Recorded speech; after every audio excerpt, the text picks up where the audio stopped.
11:27 p.m. My son died in a bed at a hospital. 11:27 p.m. Her son died in a bed at a hospital. This paper is based on a storytelling performance, where an autobiographical story was mixed with Norse mythology, and the theme of the performance was losing a child. In the kiss, there is a blurring between life and death, between experience and words, between personal and mythological, between giants and gods, between artistic and academic, between black and white. The kiss is a third sight. We want to tell you words, images, and utterances of a third sight.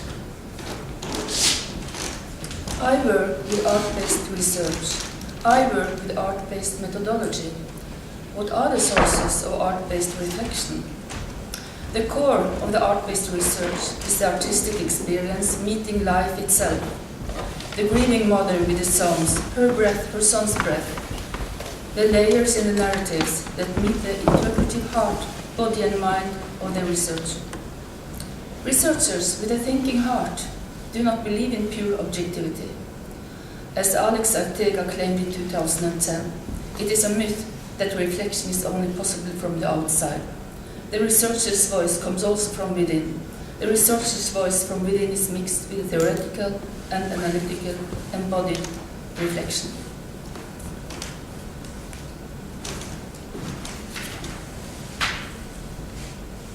"11:53 a.m.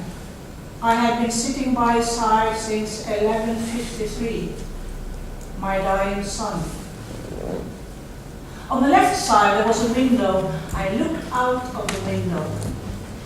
I hear the mother's breath. I hear the son's breath. I hear my brother's breath. I hear my heart breaking, beating. The artistic experience is outside and inside. The artistic experience brings forth layers of grief, hidden memories. The loss is being processed and present. It brings the loss to exist. What is real? What can we know? What does meaning mean? These questions are common for art and academia and blur the lines between disciplinary-based positions. These blurrings offers a third side that is ambiguous, not clear. It's anti-structural rather than structural. The Jacques Derrida's word, this side, does not settle for methodological procedures. It opens up passages. It marches ahead and marks a trail. So Derrida says that it does not. It opens up passages and it marches ahead and marks a trail. This side invites to use new entrances to create new performatives. This side will never see itself in relation to a simpler position between art and academia. This side is our third sight.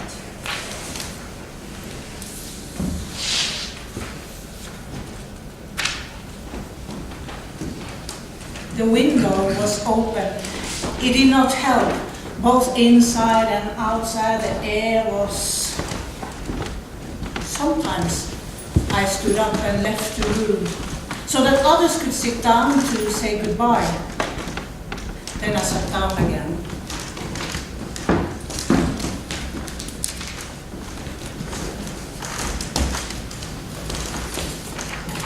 Soon, he was just a memory.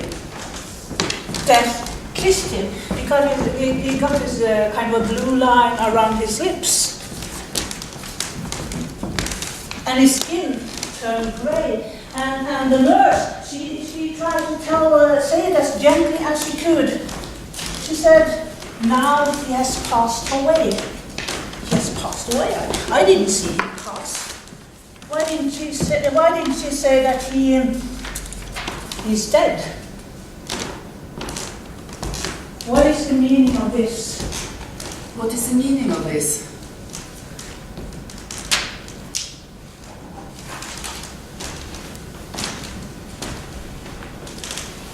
I am a storyteller. The artistic research work was called 2327 or 1127.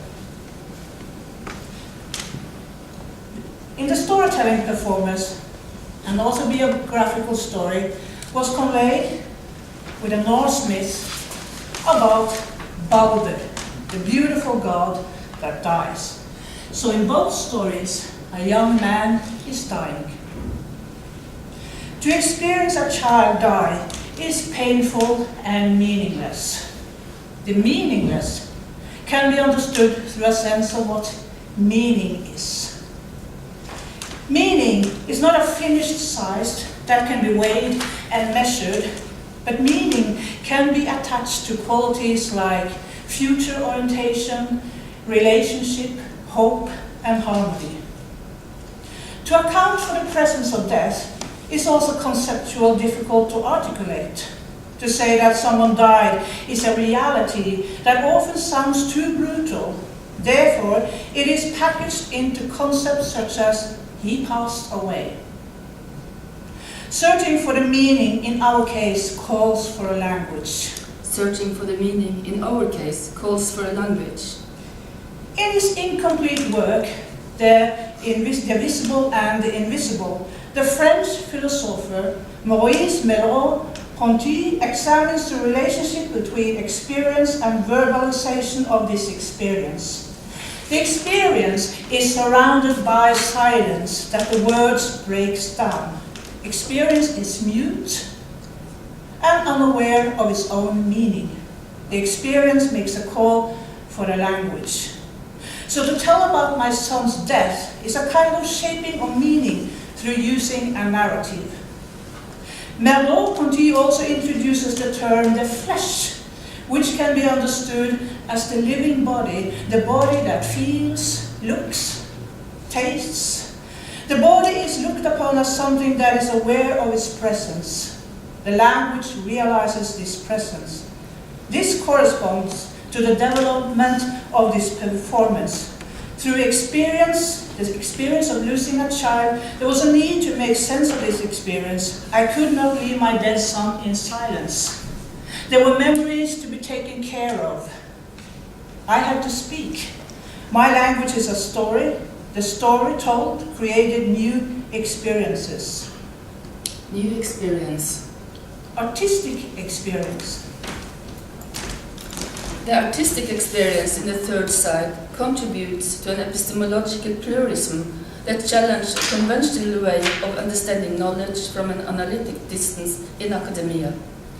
The performative puts meaning-making into motion. How can I relate to death, to what I do not understand, to the unpredictable? Through artistic experiences, academia becomes inclusionary for more diverse ways of representing knowledge and meaning of life. The mother performs in such complex ways that we experience ourselves in this side where memory, emotion, fantasy, desire, and understanding interact with one another. The words, the colors, the sounds, the movements, this embodied knowledge in the third sight. In the sight, we come together.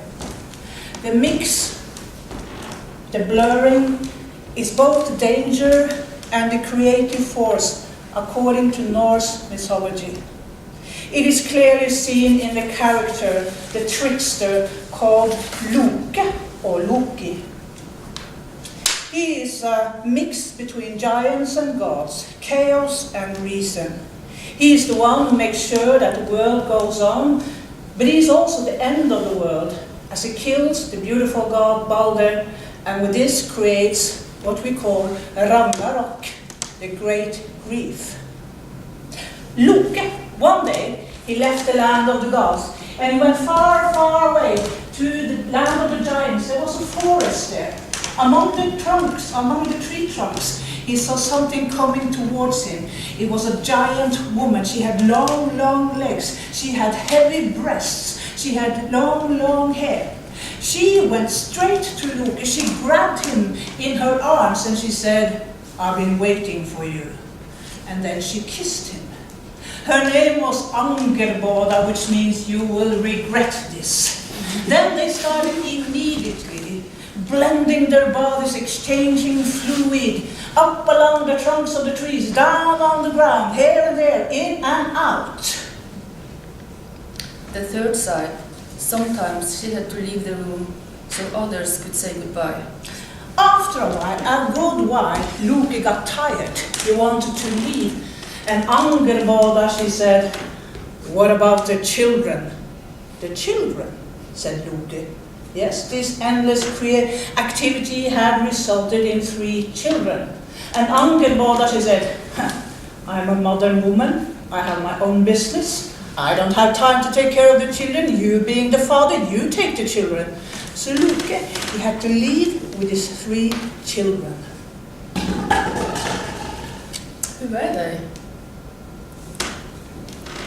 In our wandering inquiry, we relate to Alexander Gottlieb Baumgarten, who already in the 18th century derived the concept of sensus knowledge to describe aesthetic, meaning that aesthetic is a specific type of knowledge. We see sensus knowledge together with the emphasis of the notion of embodied knowledge as crucial for existing in the gap between words and what we consider as being reality. This understanding of aesthetics opens up our story towards phenomenological sensibilities, presented in poetic, factual, grotesque, and expressive forms that include all senses in our effort to make meaning in the world we live together. Who were they? I will come back to that.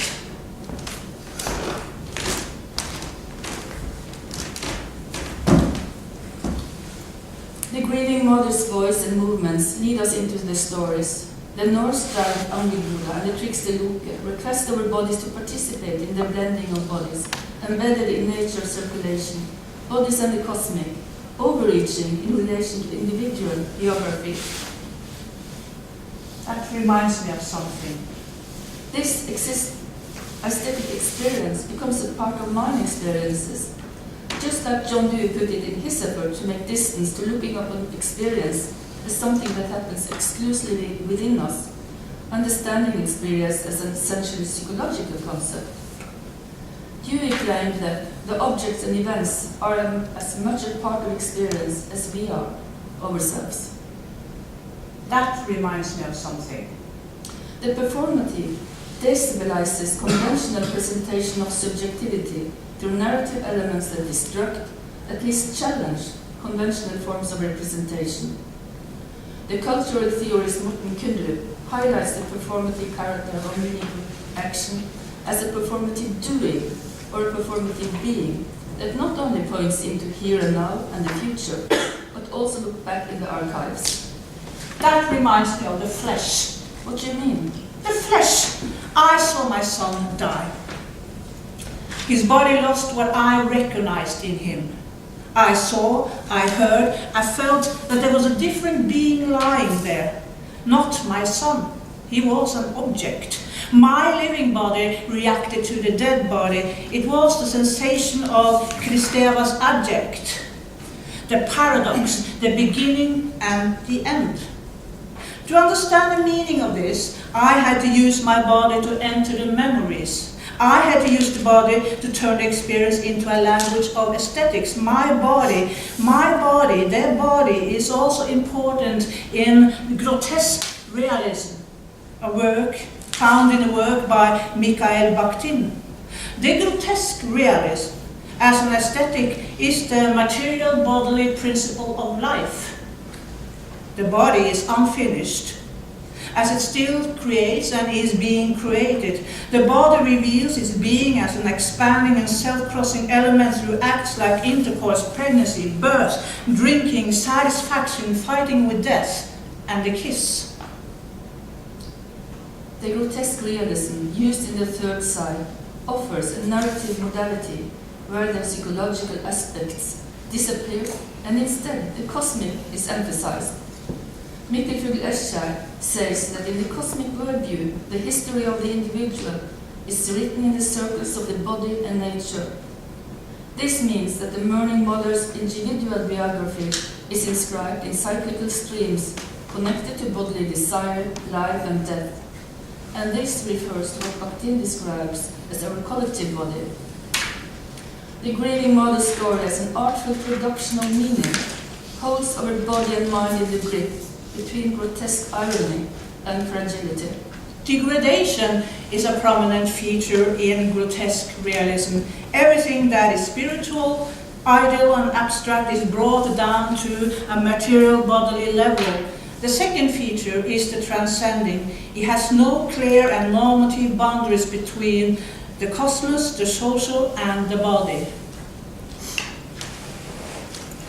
Already in 1955, the linguist G.L. Austin analyzed how to bridge the gap between words and events, and he proposed that the distinction between constative and performative utterances could be a starting point.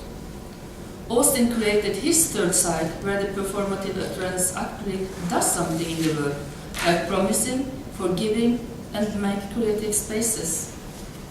The performative utterances challenge conventional and constative text based on traditional understanding of time and reality.